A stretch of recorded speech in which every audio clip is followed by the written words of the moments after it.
επίπεδο. Τούκας Παναγιώτης, δεύτερος στο σύνθετο ατομικό, τρίτος στον Νίκο Μελαβές, δεύτερος στο άλμα, τρίτος στο δίσικο Πανελλήνιο Πρωτάθλημα Ανδρών και πρώτη θέση στο σύνθετο ομαδικό στο Πανελλήνιο Πρωτάθλημα Ανδρών. Τούκας Ιωάννης, τρίτος στους Κρίκους, δεύτερος στο δίσικο Πανελλήνιο Πρωτάθλημα Ανδρών και πρώτη θέση στο σύνθετο ομαδικό Πανελλήνιο Πρωτάθλημα Ανδρών.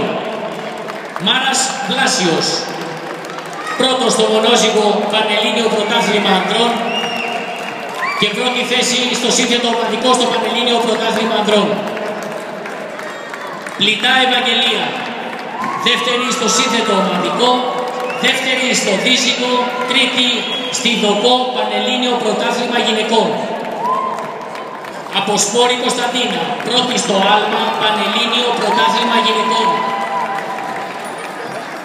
Μάρτης Γεώργιος, τρίτος στον Νίκο Μελαβές Πανελλήνιο Πρωτάθλημα Παιδών. Γεμινετζόγλου Ελπίδα Παρθένα, δεύτερη στο άλμα, πρώτη στο δίσικο Πανελλήνιο Πρωτάθλημα Κορασίδων και πρώτη θέση στο ομαδικό, στο σύνθετο ομαδικό Πανελλήνιο Πρωτάθλημα Κορασίδων. Γρεκός Αρκίνος Νικόλαος, πρώτος σύνθετο ατομικό, πρώτος τελική εδάφους, πρώτος Μελαβές, Κρίκους, άλμα, δίσικο, μονόζυγο Παμπέδων.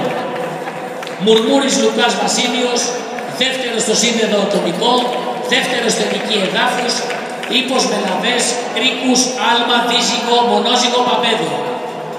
Κίνη Παρασκευή, τρίτη σύνθετο ατομικό, δεύτερη στο δίσικο, πρώτη έδαφος Παγκορασίδες και δεύτερη θέση στο σύνθετο ομαδικό Πανελλήνιο Πρωτάθλημα Παγκορασίδων. Και Αρκουδαία Ευαγγελία, τρίτη στο άλμα Παγκορασίδες και δεύτερη θέση στο σύνθετο ομαδικό Πανελλήνιο Πρωτάθλημα Παγκορασίδων. Την απονομή θα κάνει ο Δήμαρχος Περιστερίου, Ανδρέας Τρακατουλίδης.